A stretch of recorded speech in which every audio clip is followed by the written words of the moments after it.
Hello everyone! Can we terraform Mars to make it livable? Let's explore!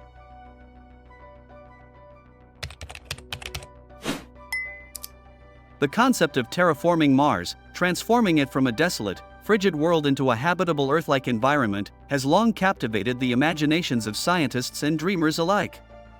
The vision of a Mars with breathable air, flowing rivers, and even the potential for supporting Earth-based life holds a powerful allure.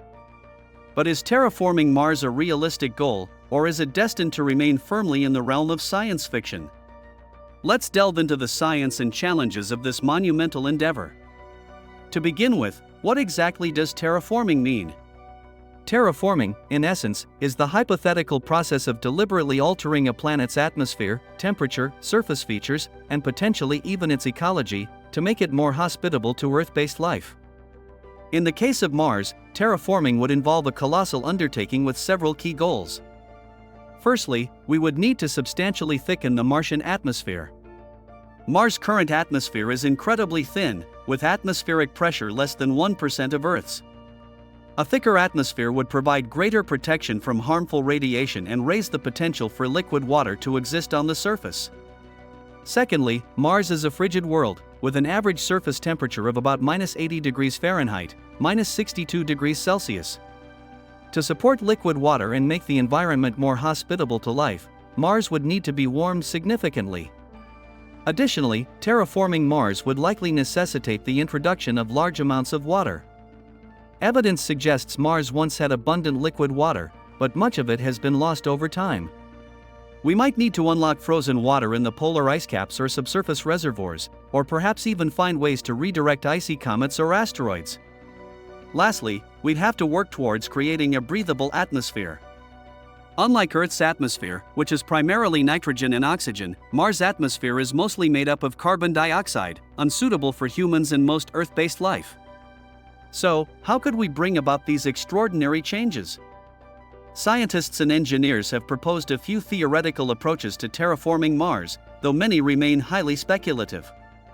One proposed method involves releasing massive quantities of greenhouse gases, like carbon dioxide or more potent gases like perfluorocarbons, into the Martian atmosphere. These gases would trap heat and could lead to a gradual warming of the planet. However, this process alone might take centuries or even millennia to bring about the necessary temperature increase.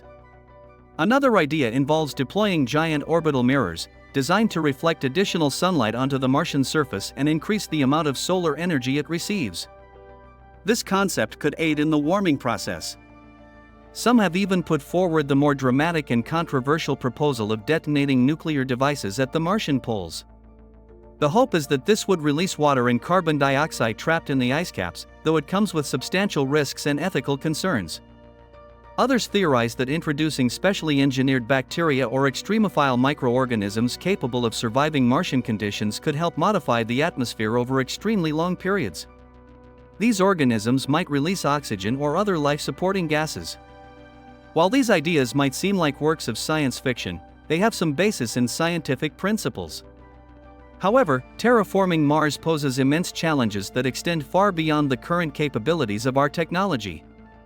The sheer scale of terraforming Mars is truly staggering. It would require a planet-wide transformation taking potentially hundreds or even thousands of years, making it an unprecedented feat for humanity. Additionally, questions arise about where we would source all the resources needed. Mars lacks many resources, like nitrogen and sufficient water reserves, to readily support terraforming processes. It raises questions about whether those resources would need to be imported from outside sources, such as asteroids or the outer moons of other planets, adding another layer of complexity. Terraforming Mars also raises profound ethical questions. Do we have the right to fundamentally alter another planet? What if Mars already harbors some form of microbial life? The potential interference with a native Martian ecosystem, even a simple one, calls for serious ethical debates before any terraforming efforts are undertaken. We also must consider the possibility of unintended consequences. The complexity of interconnected planetary systems leaves open the possibility that altering Mars in drastic ways could have unforeseen effects. We may not fully understand the long-term impacts of large-scale atmospheric manipulation, changes in surface composition, or the introduction of foreign biota. Despite these numerous challenges, the concept of terraforming Mars continues to ignite curiosity and spark innovation. In the future, advances in technology, such as more efficient space travel, asteroid mining, or revolutionary atmospheric manipulation, might bring some terraforming concepts closer to becoming a reality. Even if transforming Mars into a new Earth proves impossible, the pursuit of this goal can still drive innovation and a greater understanding of how planets function, knowledge that could benefit the future of our own planet. Thank you for watching. Please follow for more related videos and see you later. Goodbye.